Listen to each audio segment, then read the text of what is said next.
Өнөөдөр сэтгэл санаа их таагүй байх чинь гадаад цаг агаар муухай болохоор ямар ч ирч хүчгүй залхуураад байх юм аа. Хүй, чи чинь өглөө эртлэн босоод яасан шаргуу ажиллаж явах юм? Гадаа муухай байхаар ажиллах хүсэлгүй байдаггүй мүү?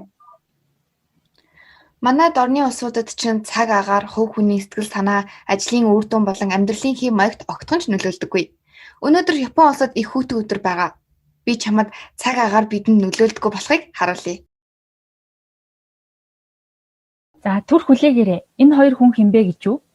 Тэд жил бүр зохион байгуулагддаг олон улсын харилцаа ба дипломат төслөл олон улсын уулзалтанд ирсэн оюутнууд юм а.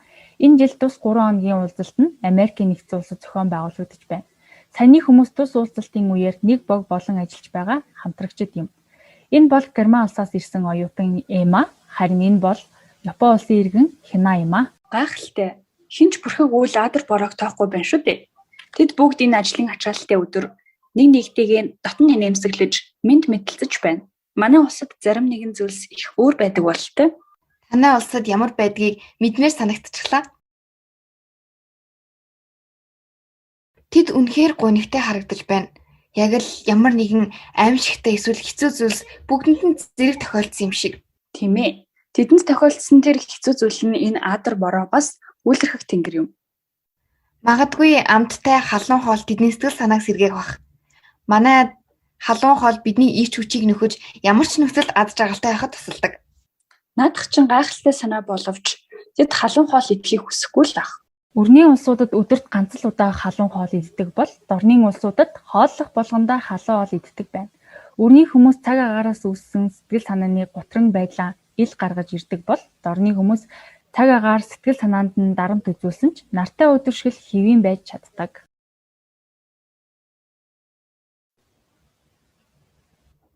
Байна уу? Эмээ, би сайн явж ирсэн. Маш сайн байгаа. Өвөө сайн биз дээ. Тийм ээ, удахгүй очноо. За ойлголоо. Хоолоо сайн идээрэй. Баяртай. Чи эмээ өвөдөгөө их татан байх нь? Тийм ээ. Баг байгаас минь эхлээд эцэг их эмээ өвөө маань өргөлж хамт байж тэдний сургаалыг сонсож өссөн болохоор Би харин багасаа л эцэг ихтэйгээ амьдардаг байсан болохоор эмээ өвөдөгөө тийм ч татна биш. Бид хүүхдээс илүү тэжээвэр амьтантай цагаан өнгөрүүлэх дуртай. Гэхдээ бид заримдаа хамт аяллаар явдаг. Тийм гэж юу? Хаашаа явж исэн бэ? Зураг байгаа юу? Ганц хоёр л байгаа ах. Бид аялж явахдаа зураг авахын оронд нүдэндээ буулгаж үлдэхийг илүүд үздэг. Тийм үү. Бид нар шиг дорны хүмүүс аяллаар явахдаа тухайн мөчөө хадгалж үлдэхийн тулд зураг бичлэг их хийдэг. Энэ нь цаг хугацааны эцэст амьдралыг батлах нэгэн нотлохоо болдог гэж боддог. Дорны улсад хүүхдийн хүмүүжил эцэгхээс гадна эмээ өвөө хүчтэй нөлөө үзүүлдэг. Харин өргөдлийн хувьд хүүхдийн хүмүүжил зөвхөн эцэг хэл чухал байдаг. Аялал бол дорны хүмүүсийн хувьд зураг дүрсээр баталгааждаг бол өргөний хүмүүсийн хувьд нүдэнд нь дүрслэгдэж үлддэг.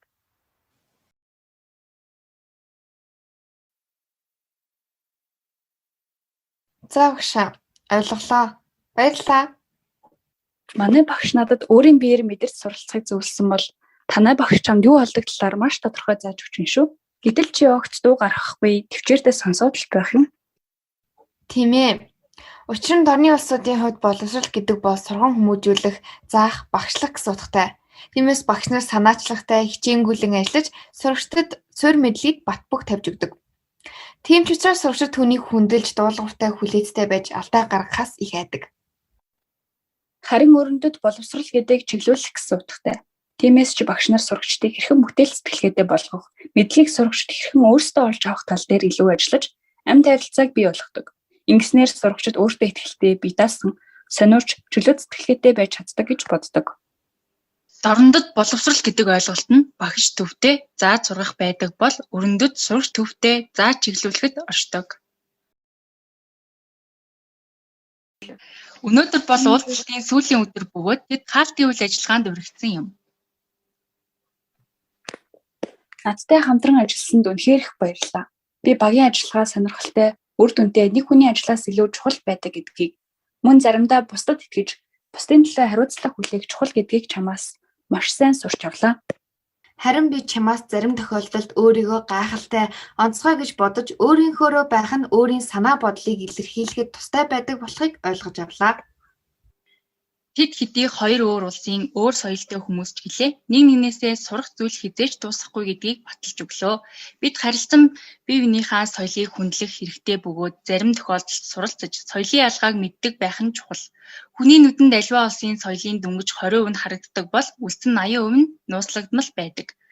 Дипломат хүний хувьд тэр 80%-ийг мэддэг байх нь айлчлал уулзалтыг илүү амжилттай болгодог.